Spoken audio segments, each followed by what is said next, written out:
Hello student. आज इस video में हम क्लास 7 में साइंस जिसमें हमारा चैप्टर नंबर 9 मृदा अर्थात कि मिट्टी के बारे में हम पढ़ेंगे। तो हम चैप्टर स्टार्ट करते हैं अपना। मृदा यानी मिट्टी सबसे महत्वपूर्ण प्राकृतिक संसाधनों में से एक है।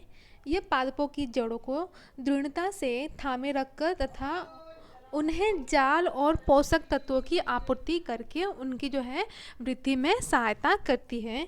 ये अनेक जीवों का आवास भी है, ठीक है। और जो है कृषि के लिए मृदा अनिवार्य है।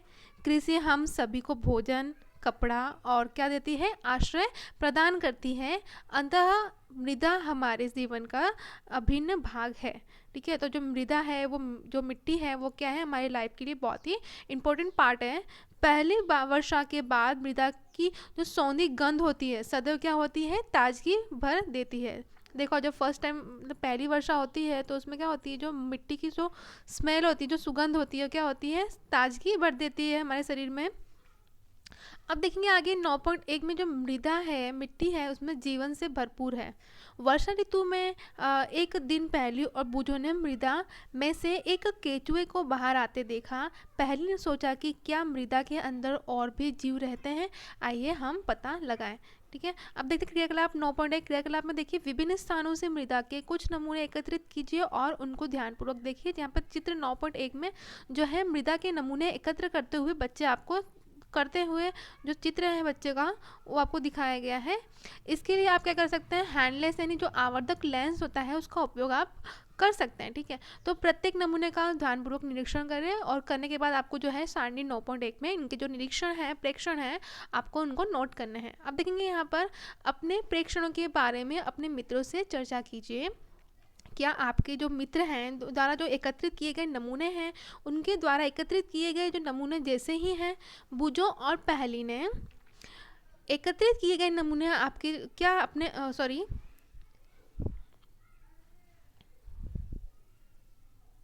बूझो और पहली ने अनेक प्रकार से मृदा का उपयोग किया है, उन्हें उसमें खेलना पसंद है।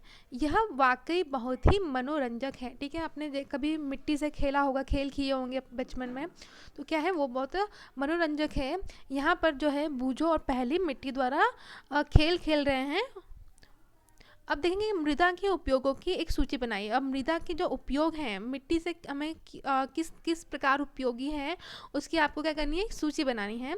यहाँ पे सारणी 9.1 दी गई है। इसको आपको है मृदा के स्रोत दिए गए हैं, पादप में है या जंतु में या कोई अन्य प्रेक्षण, यहाँ पे आपको नोट करना है। यहाँ पे देखेंगे आगे, पॉलीथीन की थैलियों और प्लास्टिक जैसा मृदा को प्रदूषित करते हैं। ये मृदा में रहने वाले जीवों को भी हानि पहुंचाते हैं, इसलिए पॉलीथीन की थैलियों और प्लास्टिक की वस्तुओं के उपयोग पर प्रतिबंध की मांग की जाती है, ठीक है। तो जो पॉलीथीन होती हैं, प्लास्टिक की थैलियाँ होती हैं, वो क्या होती हैं, हमारी जो मिट्टी है उनके लिए, उनके जो मिट्टी में रहने वाले जो जीव होते हैं, या फिर मिट्टी ले लीजिए, ठीक है, मिट्टी और मिट्टी में रहने वाले जो जीव होते हैं उनके लिए बहुत ही हानिकारक होती हैं, उन्हें हानि पहुंचाती है। इसलिए जो है प्लास्टिक की थैलियाँ और पॉलीथीन का जो है उपयोग नहीं करना चाहिए, ना ही प्लास्टिक की वस्तुओं का उपयोग करना चाहिए। अब देखेंगे अनेक प्रकार के अपशिष्ट पदार्थ, रसायन तथा पीड़कनाशी मृदा को क्या करते हैं, प्रदूषित करते हैं। ऐसे अपशिष्ट पदार्थों और रसायनों को मृदा में निर्मुक्त करने से पहले उन्हें क्या करते हैं, उपचारित किया जाता है। क्या किया जाता है, उपचारित किया जाता है। पीड़कनाशियों का उपयोग कम से कम किया जाना चाहिए। अब यहाँ पे देखेंगे 9.2 देखेंगे, मृदा यानी मृदा परिच्छेदिका यानी प्रोफाइल। मृदा अनेक परतों की बनी होती है। ये जानने के लिए कि ये परतें किस प्रकार व्यवस्थित रहती हैं, आप निम्नलिखित क्रियाकलाप करेंगे। क्रियाकलाप 9.2 देखते हैं। थोड़ी सी मिट्टी लीजिए, ढेलों को अपने हाथ से तोड़कर उनका चूर्ण बना लें। अब 3/4 जल से भरा कांच का एक गिलास लीजिए और उसमें भर मृदा आपको क्या करना है, मिला लेना है। इसे क्या करना है, किसी छड़ से अच्छी तरह हिलाइए जिसमें मृदा पानी में मिल जाए। अब इसे कुछ देर के लिए क्या करना है, आपको रख देना है, उसी तरह से रख देना। चित्र 9.2 में आपको दर्शाया गया है। अब कुछ टाइम के बाद क्या करना है, आपको गिलास में जो पानी है उसको देखना है और निम्नलिखित प्रश्नों के उत्तर आपको देना है। यहाँ पे देखेंगे आप जो है मृदा की परतें आपको दिखाई दे रही हैं। पहले देखेंगे ऊपर की तरफ क्या है, आपको ह्यूमस, फिर आपका जो है सेकेंड में स्तर दिखेगा आपको जल। ठीक है, तो फर्स्ट देखेंगे, जो फर्स्ट स्तर है आपका क्या है, ह्यूमस है, फिर उसके बाद जल, फिर मृतिका, फिर बालू, फिर लास्ट में क्या आपको दिखेगा यहाँ पे बजरी। इस तरह से जो है मृदा की परतें आपको यहाँ पे दिखाई गई हैं।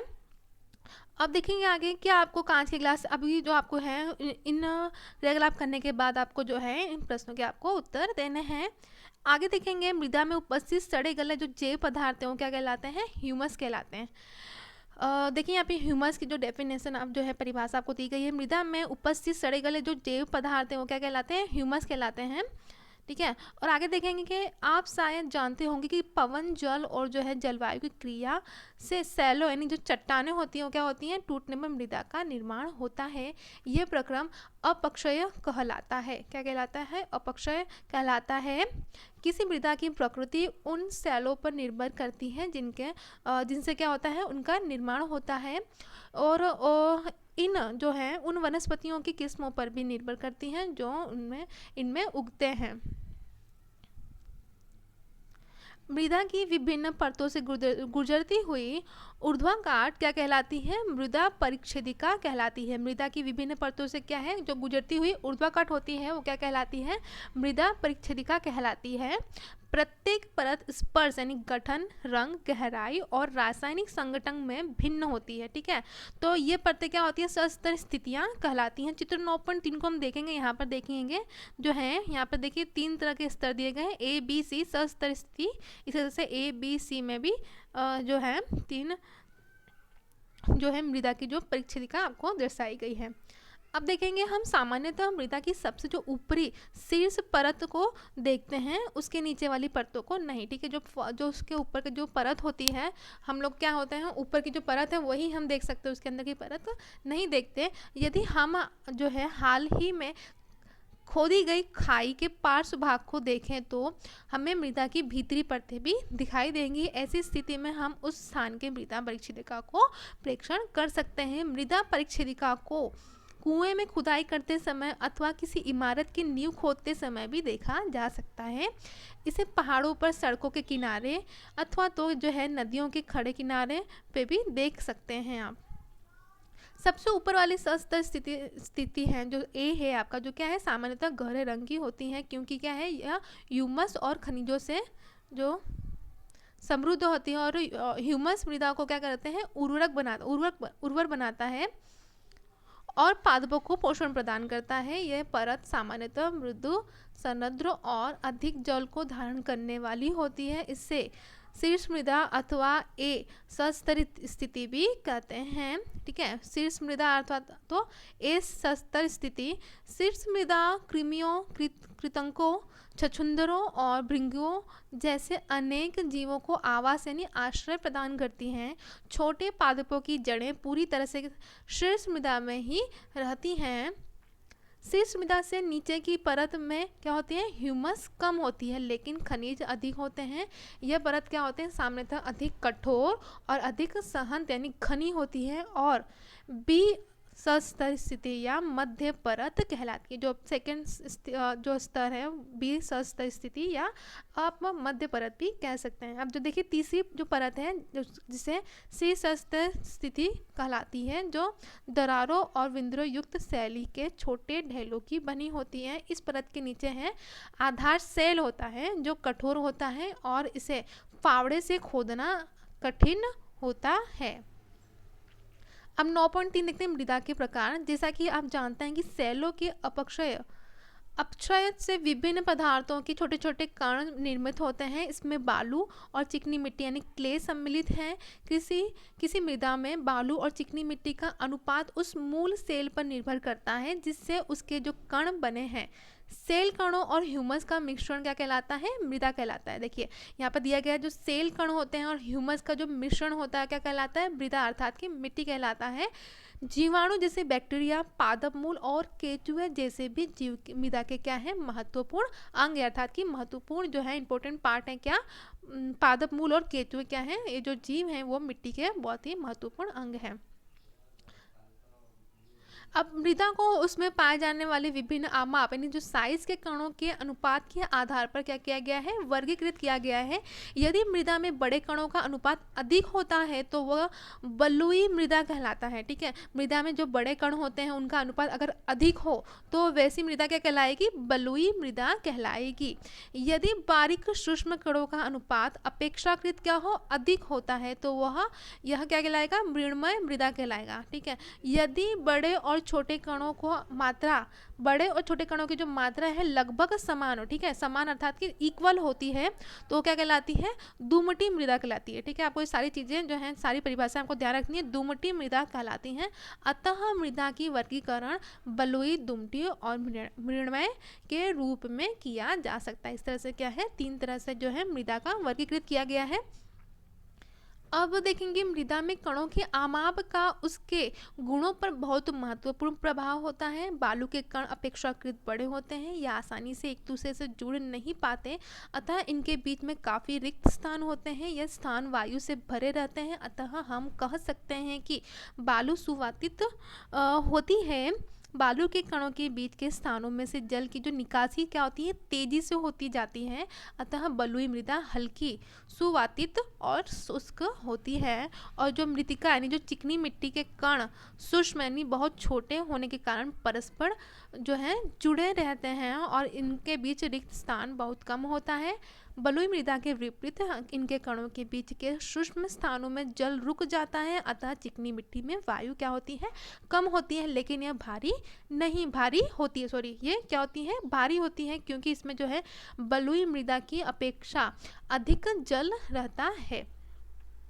अब पादपों को उगाने के लिए सबसे जो है अधिक अच्छी शीर्ष मृदा क्या है? दुमट है। दुमटी मृदा बालू, चिकनी मिट्टी और गाद नामक अन्य प्रकार के मृदा कणों का मिश्रण होता है। अब देखिए गाद नली तलों यानी आधारों में क्या है? निक्षेप रूप से क्या है? पाई जाती है।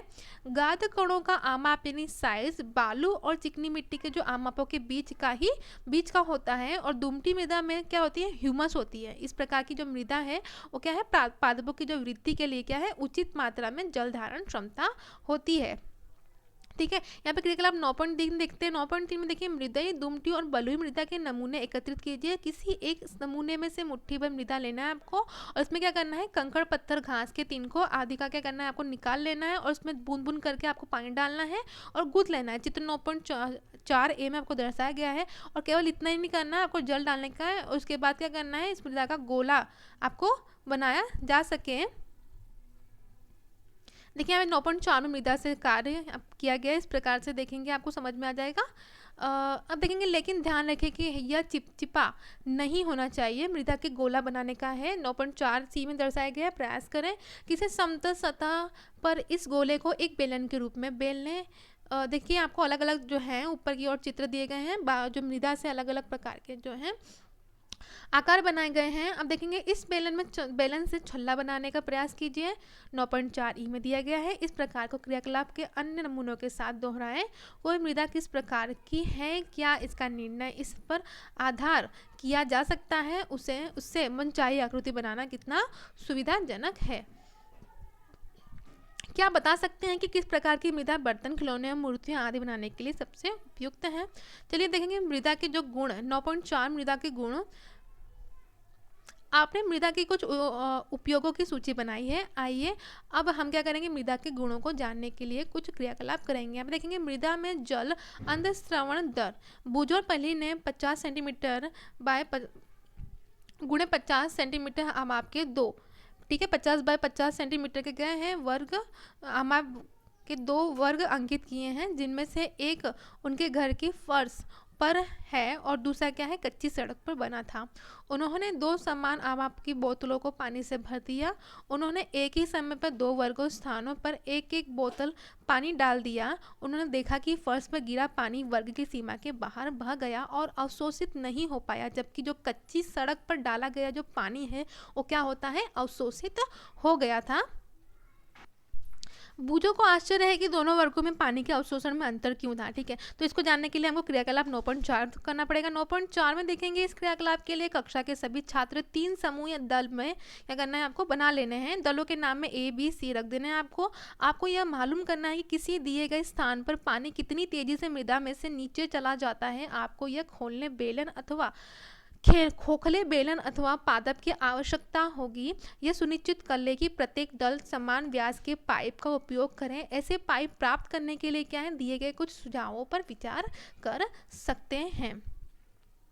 देखेंगे यहाँ पे, यदि संभव हो तो एक आपके 3 छोटे टीन यानी के डिब्बे लेने हैं आपको और तली को काट लेना है। यदि पीवीसी पाइप लगभग 5 सेंटीमीटर व्यास का होना चाहिए, उपलब्ध हो तो इसके 20 सेंटीमीटर लंबे टुकड़े आपको काट लेने हैं और इसका उपयोग करना है। देखिए आप चित्र 9.5 में अंतःस्रवण दर को मापने के लिए इस प्रकार क्रियाकलाप किया गया है।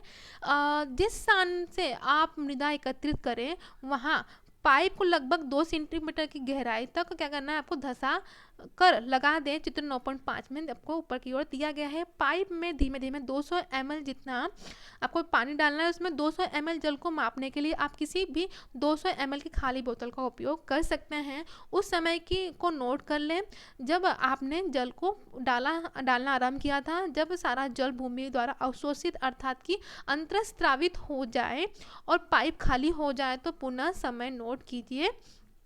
यह ध्यान रखें कि पाइप में डालते समय पानी न तो छलके और ना ही क्या है, पाइप के बाहर गिरे। अब देखेंगे 200 ml जो है मृदा में 200 ml जल के मृदा में अंतःस्रावित होने में लगने वाला जो समय के आधार पर अंतःस्रवण द्वारा की गणना है निम्नलिखित सूत्र के द्वारा आपको यहाँ पे नीचे दी गई। यहाँ पे देखेंगे अंतःस्रवण का जो दर है वो ml ऑब्लिक मिनट। ठीक है, तो जो जल की मात्रा यानी ml में क्या है बताई गई है और भागे अंतःस्रवण अवधि यानी मिनट में।